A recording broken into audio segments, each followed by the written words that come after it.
നമസ്കാരം പ്രിയമുള്ളവർ, ഇതെന്താണെന്ന് മനസ്സിലായോ? ഇതാണ് നമ്മുടെ ബ്രിഞ്ചാൾ, അതായത് വഴുതനയുടെ പ്ലാന്റ്സ് ആണ്. ഈ വഴുതനയുടെ പ്ലാന്റ്സ് ഒരു ഹെൽത്തി ആയിട്ടൊരു പ്ലാന്റ് ആണ്. പക്ഷേ ഇതിനകത്തൊരു പ്രശ്നം കാണുന്നുണ്ട്. നിങ്ങൾക്ക് കാണാൻ സാധിക്കുമെന്ന് എനിക്കറിയില്ല. ഇങ്ങോട്ട് നോക്ക്, ഓരോരോ ഹോളായിട്ട് കാണുന്നത് കണ്ടോ? ഈ ഒരു പ്രശ്നം എന്താണെന്നറിയോ? ഇതാണ് ഇലതീനിപ്പുഴു, ലീഫിറ്റി കാറ്റർപില്ലറിൻ്റെ അറ്റാക്കാണ് ഈ കണ്ടുവരുന്നത്. അതായത് ഇലതീനിപ്പുഴുവിൻ്റെ ആക്രമണം. ഇതിന് നമ്മൾ എന്താ കൊടുക്കേണ്ടതെന്നറിയോ?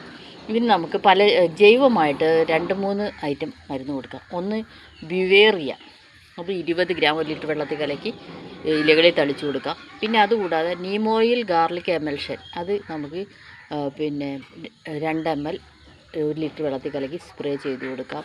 അതുകൂടാതെ നമുക്കിപ്പോൾ കൃഷി വിജ്ഞാന കേന്ദ്രത്തിൻ്റെ ശ്രേയ എന്ന് പറഞ്ഞൊരു മരുന്നുണ്ട്. അത് 6 ml, ശ്രേയ 6 ml 1 ലിറ്റർ വെള്ളത്തിൽ കലക്കി തെളിച്ച് കൊടുക്കാം. ഇതൊക്കെ നമുക്ക് ഉപയോഗിക്കാം. പിന്നെ നമുക്ക് വീട്ടിൽ തന്നെ ചെയ്യാൻ പറ്റിയ പ്രാക്ടീസ് എന്ന് വെച്ചാൽ നമ്മുടെ സോപ്പ് ലായനി, അതായത് ഡിറ്റർജൻറ്റ് കേക്ക് കലക്കിയിട്ട് പിന്നെ സ്പ്രേ ചെയ്യുക. ഈ അടുക്കളത്തോട്ടമൊക്കെ നിർമ്മിക്കുന്ന ആൾക്കാർക്കാണെങ്കിൽ കെമിക്കലിൻ്റെ പുറകെ ഒന്നും പോകേണ്ട കാര്യമില്ല.